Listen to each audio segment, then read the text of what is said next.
जय हिंद विद्यार्थी मित्रो चला तर आपल्या लेक्चरला आज आपण त्या ठिकाणी सुरुवात करूया. बघा, आपण महाराष्ट्राचा प्राकृतिक भूगोल चालू केला होता. काय केला होता? महाराष्ट्राचा प्राकृतिक भूगोल चालू केला होता. जो आपला महाराष्ट्र आहे, महाराष्ट्राचा प्राकृतिक भूगोल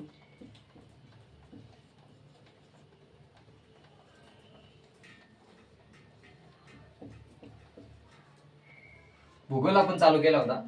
बघितलं आपण महाराष्ट्राचा प्राकृतिक भूगोल जो आहे, त्या महाराष्ट्राच्या प्राकृतिक भूगोलाचे 3 टप्पे पडतात. किती टप्पे पडतात? तर 3 टप्पे त्या ठिकाणी पडतात. पहिला जो टप्पा आहे तो आहे कोकण किनारपट्टी.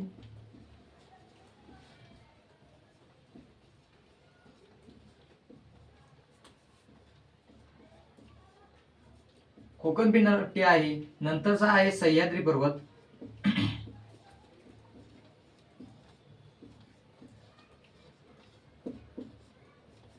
सह्याद्री पर्वत. आणि दुसरं जे आहे आपलं तिसरा जो आहे तो टप्पा आहे आपला दख्खनचे पठार.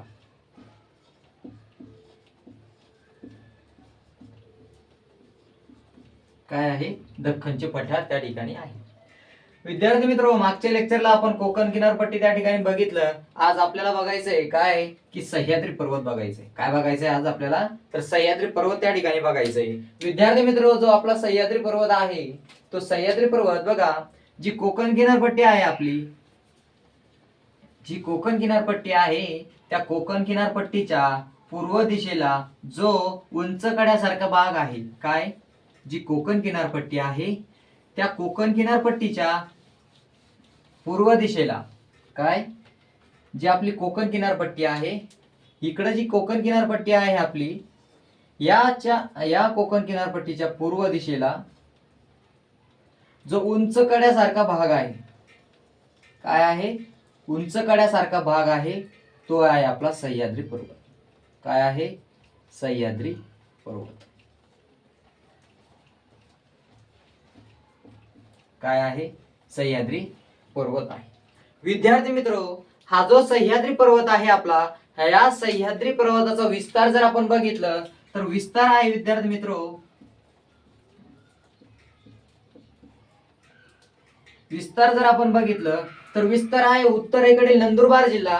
काय आहे? तर उत्तरेकडील नंदुरबार जिल्हा तर खाली कोल्हापूर जिल्ह्यापर्यंत त्या ठिकाणी आहे. काय? उत्तरेकडील नंदुरबार जिल्हा तर खाली कुठपर्यंत आहे? तर कोल्हापूर जिल्ह्यापर्यंत त्या ठिकाणी आहे. मग उत्तरेकडील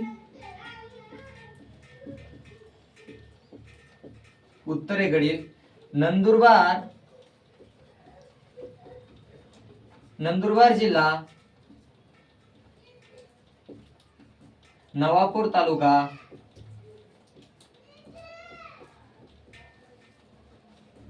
तालुका ते दक्षिणेस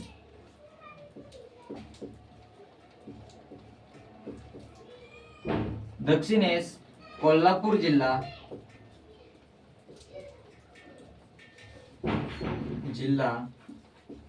आणि या कोल्हापूर जिल्ह्यापर्यंत कुठपर्यंत आहे? तर चंदगड तालुक्यापर्यंत आहे. कुठं? चंदगड तालुका.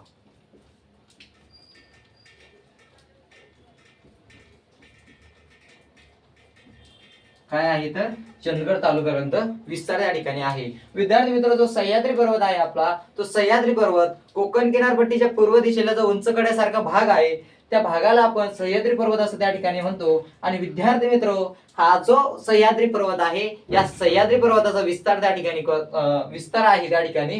तर सह्याद्री पर्वताचा विस्तार उत्तरेला नंदुरबार जिल्हा नवापूर तालुक्यापर्यंत, तर दक्षिणेस खाली कोल्हापूर जिल्हा चंदगड तालुक्यापर्यंत त्या ठिकाणी विस्तार त्या ठिकाणी आहे. विद्यार्थी मित्रो, आपला जो सह्याद्री पर्वत आहे, हा सह्याद्री पर्वत, या सह्याद्री पर्वताला महाराष्ट्राचा प्रमुख जलविभाजक म्हणतात. काय म्हणतात? तर महाराष्ट्राचा प्रमुख विभाजक त्या ठिकाणी असं म्हणतात. विद्यार्थी मित्र, परीक्षेमध्ये आपल्याला असा प्रश्न विचारला जातो की महाराष्ट्राचा प्रमुख जलविभाजक कोणता पर्वत त्या ठिकाणी आहे? तर आन्सर त्या ठिकाणी द्यायचंय की काय? की महाराष्ट्राचा प्रमुख जलविभाजक पर्वत कोणता असेल तर तो कोणता आहे? तर सह्याद्री पर्वत आहे. मग लिहून घ्यायचं या ठिकाणी काय की महाराष्ट्राचा प्रमुख जलविभाजक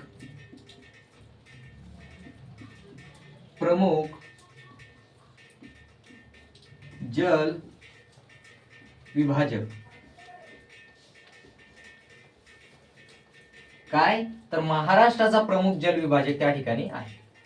काय आहे तर महाराष्ट्राचा प्रमुख जल विभाजक त्या ठिकाणी आहे. विद्यार्थी मित्र, जो आपला सह्याद्री पर्वत आहे त्या सह्याद्री पर्वतातून 3 डोंगररांगा त्या ठिकाणी निघतात. 3 डोंगररांगा त्या ठिकाणी निघतात. पहिली जी आहे विद्यार्थी मित्र, ती पहिली जी डोंगररांग आहे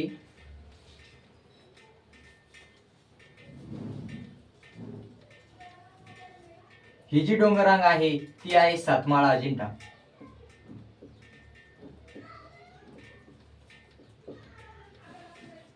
अजिंठा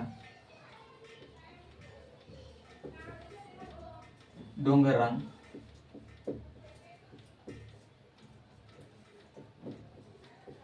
पहिली कोणती आहे तर सातमाळा अजिंठा डोंगररांग आहे. विद्यार्थी मित्रो, दुसरी जी डोंगररांग आहे, दुसरी डोंगररांग आहे हरिश्चंद्र बालाघाट. काय हरिश्चंद्र बालाघाट. बालाघाट डोंगररांग.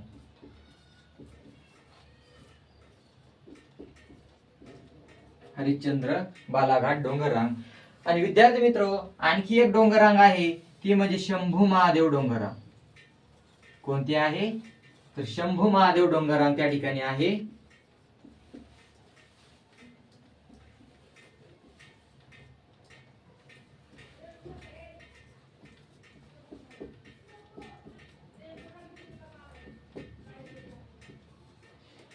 विद्यार्थी मित्र, जो आपला सह्याद्री पर्वत आहे, जो सह्याद्री पर्वत आहे आपला, तो आपला महाराष्ट्राचा प्रमुख जल विभाजक त्या ठिकाणी आहे.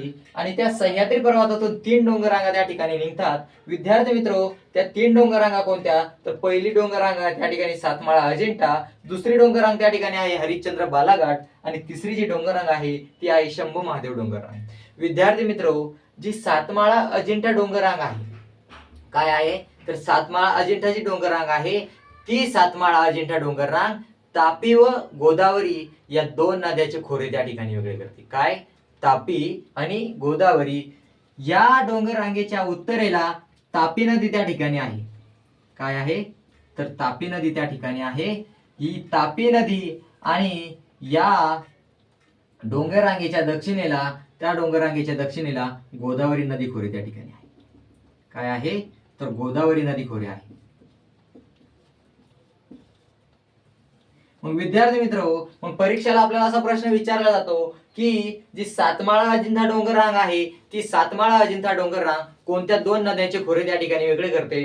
तर आपल्याला आन्सर त्या ठिकाणी द्यायचं आहे की काय की सातमाळा अजिंठा जी डोंगररांग आहे ती सातमाळा अजिंठा डोंगररांग त्या ठिकाणी 2 नद्याचे खोरे त्या ठिकाणी वेगळे करते. आणि त्या 2 नद्या कोणत्या आहे तर पहिली आहे त्या ठिकाणी तापी, आणि दुसरी नदी कोणती आहे तर गोदावरी नदी आहे. मग आणखी त्यामध्ये प्रश्न विचारला जातो आपल्याला काय की जे हरिश्चंद्र बालाघाट डोंगररांग आहे ते हरिश्चंद्र बालाघाट डोंगररांग ती कोणत्या 2 नद्याच्या खोरे त्या ठिकाणी वेगळं करते. तर विद्यार्थी मित्र, हरिश्चंद्र बालाघाटच्या उत्तरेला गोदावरी नदी खोरे त्या ठिकाणी आहे, आणि हरिश्चंद्र बालाघाट डोंगररांगेच्या दक्षिणेला, हरिश्चंद्र बालाघाट डोंगररांगेच्या दक्षिणेला भीमा नदी खोरे आहे. काय आहे तर भीमा नदी खोरे. काय आहे तर भीमा नदी खोरे त्या ठिकाणी आहे. विद्यार्थी मित्र, हरिश्चंद्र बालाघाट डोंगररांग जी आहे ती गोदावरी नदी खोरे आणि भीमा नदी खोरे त्या ठिकाणी वेगळं करते. आणि गोदावरी आणि भीमा नदीच्या मधोमध कोणती डोंगररांग त्या ठिकाणी आहे तर ती डोंगररांग त्या ठिकाणी आहे हरिश्चंद्र बालाघाट. आणि विद्यार्थी मित्र, जी तिसरी डोंगररांग आहे आपली शंभू महादेव डोंगररांग, ही शंभू महादेव डोंगररांग जी आहे ही शंभू महादेव डोंगररांग 2 नद्याचे खोरे वेगळे करते. एक म्हणजे भीमा, आणि दुसरी जी नदी आहे त्या ठिकाणी ती आहे कृष्णा. काय आहे कृष्णा नदी त्या ठिकाणी आहे. विद्यार्थी मित्र, जी शंभू महादेव डोंगररांग आहे त्या शंभू महादेव डोंगररांगेच्या उत्तरेला त्या ठिकाणी भीमा नदी त्या ठिकाणी आहे, आणि दक्षिणेस त्या ठिकाणी कोणती नदी आहे तर कोणती नदी खोरे आहे तर कृष्णा नदी खोरे त्या ठिकाणी आहे. मग विद्यार्थी मित्र, जी सातमाळा अजिंठा डोंगररांग आहे आपली ती सातमाळा अजिंठा डोंगररांग तापी व गोदावरी नदी खोरे त्या ठिकाणी वेगळं करते. काय तापी व गोदावरी नदी खोरे त्या ठिकाणी वेगळं करते. आणि हरिश्चंद्र बालाघाट जी आहे, हरिश्चंद्र बालाघाट जी डोंगररांग आहे विद्यार्थी मित्र, ती गोदावरी आणि भीमा नदी खोरे त्या ठिकाणी वेगळं करते. आणि शंभू महादेव डोंगररांग जे आहे ती शंभू महादेव डोंगररांग भीमा आणि कृष्णा नदीचे खोरे त्या ठिकाणी वेगळं त्या ठिकाणी करते. मग विद्यार्थी मित्र, हे नदी खोरे त्या ठिकाणी हे तीन आपले उप डोंगररांगा त्या ठिकाणी आहे त्या ठिकाणी वेगळं त्या ठिकाणी करता. मग विद्यार्थी मित्र, आपल्याला या ठिकाणी असा प्रश्न विचारला जातो की जे सह्याद्री पर्वत आहे आपला, जो महाराष्ट्राचा प्रमुख जलविभाजक आहे, काय आहे तर सह्याद्री पर्वत हा महाराष्ट्राचा प्रमुख जलविभाजक आहे. कारण का तर महाराष्ट्राचा जो प्रमुख जलविभाजक आहे सह्याद्री पर्वत, त्या सह्याद्री पर्वतातून 3 डोंगररांगा निघतात आणि त्या 3 डोंगररांगा कोणत्या आहे तर सातमाळा डोंगररांग, सातमाळा अजिंठा डोंगररांग, हरिश्चंद्र बालाघाट डोंगररांग आणि शंभू महादेव डोंगररांग, या ज्या 3 रांगा आहे त्या 3 रांगा तापी, गोदावरी, भीमा आणि कृष्णा या 4 नद्याचे खोरे त्या ठिकाणी वेगळं करते. पहिली तापी आणि गोदावरी, दुसरी जी रांग आहे ती गोदावरी भीमा आणि तिसरी जी डोंगररांग आहे शंभू महादेव डोंगररांग ती भीमा आणि कृष्णा या 2 नद्याची खोरे त्या ठिकाणी वेगळं करते. मग विद्यार्थी मित्र, आपल्याला आणखी एक प्रश्न त्या ठिकाणी विचारला जातो की काय की सह्याद्री पर्वतातील महाराष्ट्रातील उंच शिखर कोणतं? काय सह्याद्री पर्वतातील महाराष्ट्रातील सर्वात उंच शिखर कोणते आहे? तर विद्यार्थी मित्र, जो आपला महाराष्ट्र आहे आणि या महाराष्ट्रामध्ये सह्याद्री पर्वतातील सर्वात उंच शिखर महाराष्ट्रातील सह्याद्री पर्वतातील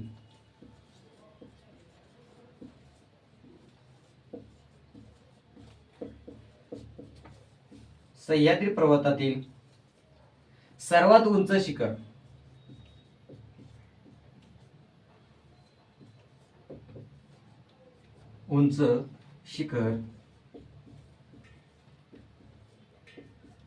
सर्वात उंच शिखर त्या ठिकाणी कोणतं आहे तर ते सर्वात उंच शिखर आहे त्या ठिकाणी कळसुबाई. कोणतं आहे तर कळसुबाई त्या ठिकाणी आहे.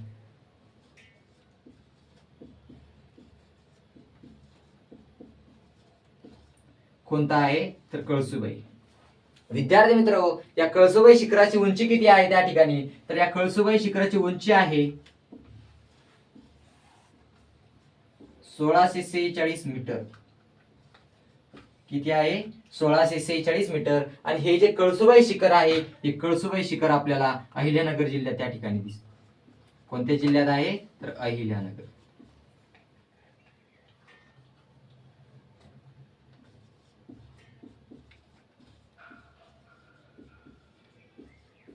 कोणत्या जिल्ह्यात आहे तर अहिल्यानगर. आणि अहिल्यानगरचं त्या ठिकाणी जुनं नाव काय आहे तर अहमदनगर.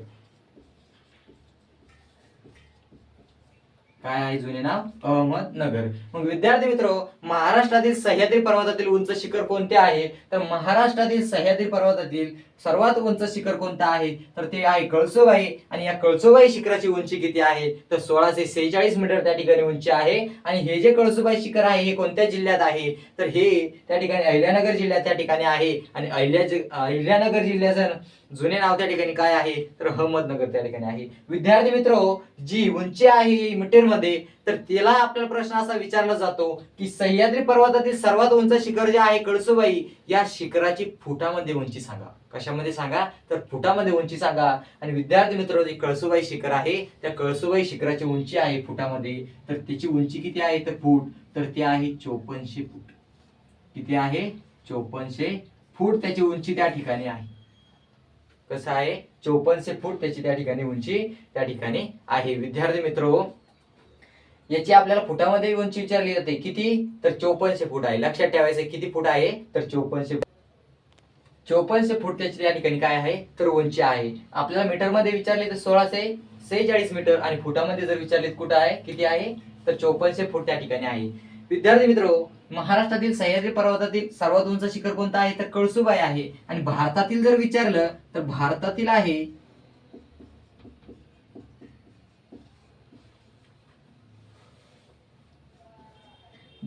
त्या ठिकाणी आहे अन्नाईमुडी.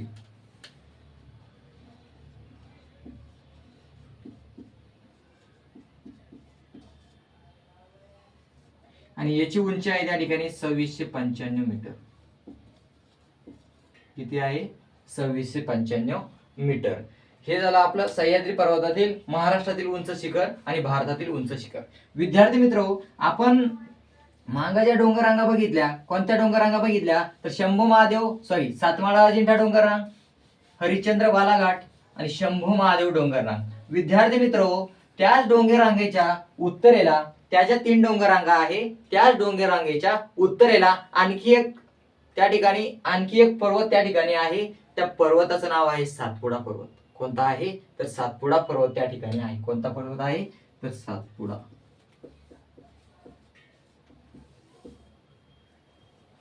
पर्वत.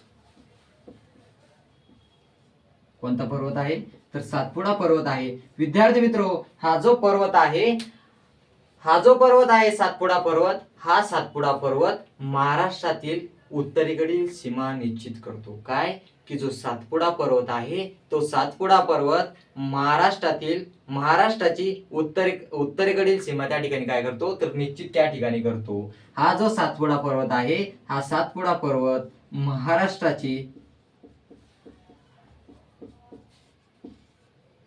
महाराष्ट्राची उत्तरेकडील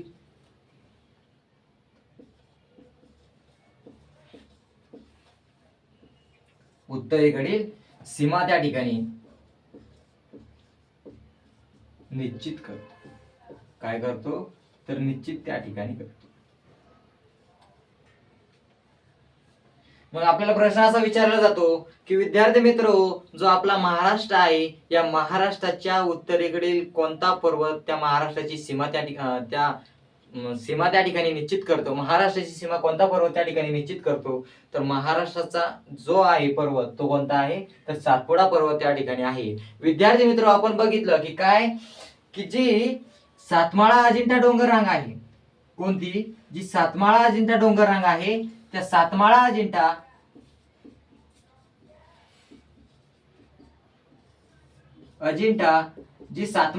डोंगररांग आहे, या सातमाळा अजिंठा डोंगररांगेच्या उत्तरेला कोणता पर्वत आहे तर सातपुडा पर्वत आहे. कोणता पर्वत आहे तर सातपुडा पर्वत आहे. आणि आपण यामध्ये बघितलं विद्यार्थी मित्र की काय की जी सातमाळा अजिंठा डोंगररांग आहे, ही सातमाळा अजिंठा डोंगररांग तापी व गोदावरी नदी खोरे वेगळे करते. कोणते तापी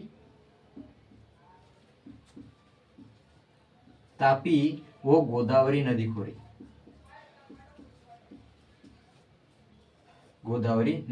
खोरे त्या ठिकाणी वेगळं करते. विद्यार्थी मित्र, जो सातमाळा अजिंठा आहे, ती सातमाळा अजिंठा डोंगररांग तापी व गोदावरी नदी खोरे त्या ठिकाणी वेगळं करते. आणि या सातमाळा अजिंठा डोंगररांगेच्या उत्तरेला त्या ठिकाणी आपला सातपुडा पर्वत आहे. जो सातपुडा पर्वत आहे विद्यार्थी मित्र, कोणता पर्वत आहे तर सातपुडा पर्वत आहे. हा सातपुडा पर्वत त्या ठिकाणी आहे. विद्यार्थी मित्र, हा जो सातपुडा पर्वत आहे, हा सातपुडा पर्वत हा देखील त्या ठिकाणी 2 नद्याचे खोरे त्या ठिकाणी वेगळं करतो. कोणता पर्वत तर सातपुडा पर्वत ह्या कोणत्या 2 नद्याचे खोरे वेगळं त्या ठिकाणी करतो तर एक नदी आहे त्या ठिकाणी तापी, आणि दुसरी नदी कोणती आहे तर ती दुसरी नदी आहे त्याच्या उत्तरेला, ती आहे नर्मदा. कोणती आहे तर नर्मदा त्या ठिकाणी नदी आहे. विद्यार्थी मित्र, जो सातपुडा पर्वत आहे, तो सातपुडा पर्वत त्या ठिकाणी नर्मदा आणि तापी नदीचे खोरे त्या ठिकाणी वेगळं करतो. त्याच्यानंतर सातमाळा अजिंठा आहे, सातमाळा अजिंठा डोंगररांग त्या ठिकाणी तापी व गोदावरी नदी खोरे त्या ठिकाणी वेगळं करते. त्याच्यानंतर आहे हरिश्चंद्र बालाघाट. ही जी हरिश्चंद्र बालाघाट आहे, ही हरिश्चंद्र बालाघाट डोंगररांग त्या ठिकाणी गोदावरी आणि भीमा नदीचे खोरे त्या ठिकाणी वेगळं करते. कोणते गोदावरी आणि भीमा नदी खोरे त्या ठिकाणी वेगळं करते. त्याच्यानंतर आहे खाली तिसरी कोणती डोंगररांग आहे तर खाली तिसरी जी डोंगररांग आहे ती आहे शंभू महादेव डोंगररांग. कोणती आहे तर शंभू महादेव डोंगररांग. आणि ही जी शंभू महादेव डोंगररांग आहे, ही भीमा नदी आणि कृष्णा नदीचे खोरे त्या ठिकाणी वेगळं करते. भीमा नदी आणि कृष्णा नदीचे खोरे त्या ठिकाणी वेगळं करते. कृष्णा नदीचे खोरे त्या ठिकाणी वेगळं करते. मग काय बघितलं आपण आज बघितलं आपण सह्याद्री पर्वताचा विस्तार त्या ठिकाणी नंदुरबार जिल्ह्यातील नवापूर तालुका ते कोल्हापूर जिल्ह्यापर्यंत, चंदगड तालुक्यापर्यंत त्या ठिकाणी सह्याद्री पर्वताचा विस्तार त्या ठिकाणी आहे. विद्यार्थी मित्रो, महाराष्ट्रामध्ये. मग विद्यार्थी मित्र, जो आपला सह्याद्री आहे, या सह्याद्रीला महाराष्ट्राचा प्रमुख जलविभाजक म्हणतात. काय म्हणतात? तर महाराष्ट्राचा प्रमुख जलविभाजक त्या ठिकाणी म्हणतात. विद्यार्थी मित्र, मग महाराष्ट्रातील सह्याद्री पर्वतातील सर्वात उंच शिखर कोणतं आहे? तर ते कळसुबाई आहे. आणि या कळसुबाई शिखराची उंची किती आहे? तर त्या कळसुबाई शिखराची उंची त्या ठिकाणी आहे 1646 मीटर. आणि त्याला जर त्या ठिकाणी फुटामध्ये विचारलं तर त्याची उंची आहे त्या ठिकाणी 5400 फूट त्या ठिकाणी आहे. आणि विद्यार्थी मित्र, सह्याद्री पर्वतातील भारतातील सर्वात उंच शिखर जर कोणतं आहे तर ते आहे अनईमुडी. आणि त्या अनईमुडी शिखराची उंची त्या ठिकाणी किती आहे? तर 2695 आहे. किती आहे? 2695 मीटर त्या ठिकाणी आहे. आणि हे जे कळसुबाई शिखर आहे, हे कळसुबाई शिखर कोणत्या जिल्ह्यात आहे? तर अहिल्यानगर जिल्ह्यामध्ये आहे. कोणत्या जिल्ह्यामध्ये आहे? तर अहिल्यानगर जिल्ह्यामध्ये आहे. आणि आणखी आपण काय बघितलं तर सह्याद्री पर्वताच्या 3 डोंगररांगा त्या ठिकाणी निघतात. सह्याद्री पर्वताच्या 3 डोंगररांगा कोणत्या? तर त्या ठिकाणी सातमाळा अजिंठा, हरिश्चंद्र बालाघाट आणि शंभू महादेव डोंगररांग त्या ठिकाणी आहे. जी सातमाळा अजिंठा आहे, ती सातमाळा अजिंठा तापी व गोदावरी नदीचे खोरे त्या ठिकाणी वेगळं करते. त्याच्यानंतर हरिश्चंद्र बालाघाट जी आहे ती गोदावरी भीमा नदीचे खोरे त्या ठिकाणी वेगळं करते. त्याच्यानंतर शंभू महादेव जी डोंगररांग आहे, ती शंभू महादेव डोंगररांग भीमा आणि कृष्णा नदीचे खोरे त्या ठिकाणी वेगळं करते. विद्यार्थी मित्र, जे आपले सातमाळा अजिंठा आहे, या सातमाळा अजिंठा जी डोंगररांग आहे, तिच्या उत्तरेला त्या ठिकाणी कोणता पर्वत आहे? तर तिच्या उत्तरेला त्या ठिकाणी सातपुडा पर्वत आहे. आणि हा सातपुडा पर्वत महाराष्ट्राच्या उत्तरेकडील सीमा त्या ठिकाणी निश्चित करतो. आणि जो सातपुडा पर्वत आहे, तो सातपुडा पर्वत सुद्धा 2 नद्याचे खोरे त्या ठिकाणी वेगळं करतो. आणि त्या 2 नद्या कोणत्या आहे? तर त्या 2 नद्या आहे नर्मदा आणि तापी नदी खोरे त्या ठिकाणी वेगळं करते. विद्यार्थी मित्र, हे झालं असं. त्याच्यानंतर काय आपलं महाराष्ट्राच्या उत्तरेकडील सीमा जो निश्चित करतो तो कोणता? सातपुडा पर्वत. या सातपुडा पर्वतातील महाराष्ट्रातील उंच शिखर कोणतं आहे? काय आहे? जो सातपुडा पर्वत आहे, या सातपुडा पर्वतातील महाराष्ट्रातील उंच शिखर कोणते आहे? तर विद्यार्थी मित्र, जो सातपुडा पर्वत आहे, त्या सातपुडा पर्वतातील महाराष्ट्रातील उंच शिखर जो सातपुडा पर्वत आहे,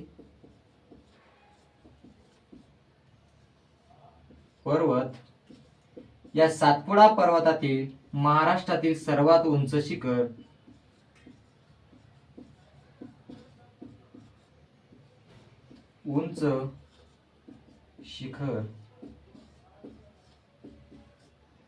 कोणता आहे? तर ते आहे त्या ठिकाणी अस्तंबा. कोणता आहे? तर अस्तंबा त्या ठिकाणी आहे. कोणता आहे? तर अस्तंबा. विद्यार्थी मित्र, हे जे अस्तंबा शिखर आहे, या अस्तंबा शिखराची उंची त्या ठिकाणी किती आहे? तर या अस्तंबा शिखराची उंची आहे त्या ठिकाणी 1325 मीटर.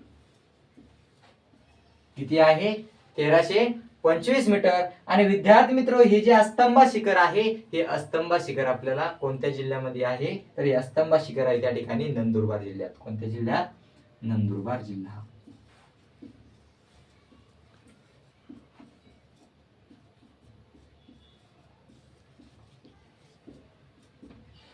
सातपुडा पर्वत. या सातपुडा पर्वतातील महाराष्ट्रातील सर्वात उंच शिखर कोणतं आहे? तर अस्तंबा आहे. आणि या अस्तंबा शिखराची उंची किती आहे? तर 1325 मीटर आहे. आणि हे अस्तंबा शिखर कोणत्या जिल्ह्यात आहे? तर नंदुरबार जिल्ह्यात आहे. मग विद्यार्थी मित्र, सातपुडा पर्वतातील भारतातील सर्वात उंच शिखर भारतातील सर्वात उंच शिखर कोणतं आहे? तर ते भारतातील सर्वात उंच शिखर त्या ठिकाणी आहे धूपगड. कोणता आहे? धूपगड. कोणता आहे? तर धूपगड आहे. आणि जे धूपगड आहे, ते धूपगडाची उंची त्या ठिकाणी किती आहे? धूपगड. आणि या धूपगडाची उंची त्या ठिकाणी आहे, उंची किती आहे? तर 1350 मीटर. किती आहे विद्यार्थी मित्र? 1350 मीटर त्या ठिकाणी उंची आहे. आणि हे जे धूपगड आहे, हे कोणत्या राज्यात आहे? तर हे आहे त्या ठिकाणी मध्य प्रदेशमध्ये. कुठे आहे? तर मध्य प्रदेशमध्ये त्या ठिकाणी आहे. विद्यार्थी मित्र, आपला सातपुडा पर्वत. आणि हा सातपुडा पर्वत आहे, हा सातपुडा पर्वत महाराष्ट्राची उत्तर सीमा त्या ठिकाणी निश्चित करतो. आणि हा जो सातपुडा पर्वत आहे, हा सातपुडा पर्वत नर्मदा आणि तापी नदी खोरे त्या ठिकाणी वेगळं करतो. विद्यार्थी मित्र, सातपुडा पर्वतातील महाराष्ट्रातील सर्वात उंच शिखर कोणतं आहे? तर ते आहे अस्तंबा. त्याची उंची आहे 1325 मीटर. त्याच्यानंतर तो नंदुरबार जिल्ह्यात त्या ठिकाणी आहे. सातपुडा पर्वतातील भारतातील सर्वात उंच शिखर कोणतं आहे तर धुपगड आहे. त्याची उंची आहे 1350 मीटर आणि ते कोणत्या राज्यामध्ये आहे तर मध्य प्रदेश राज्यात त्या ठिकाणी आहे. विद्यार्थी मित्रो, आपला महाराष्ट्राचा प्राकृतिक भूगोल आपण त्या ठिकाणी चालू केलेला आहे. मागच्या पहिल्या लेक्चरमध्ये आपण त्या ठिकाणी कोकण किनारपट्टी बघितलं. आज आपण काय बघितलं तर आज आपण सह्याद्री पर्वत आणि सातपुडा पर्वत त्या ठिकाणी बघितलं. उद्याच्या लेक्चरमध्ये आपण त्या ठिकाणी दख्खनचे पठार त्या ठिकाणी बघणार आहोत.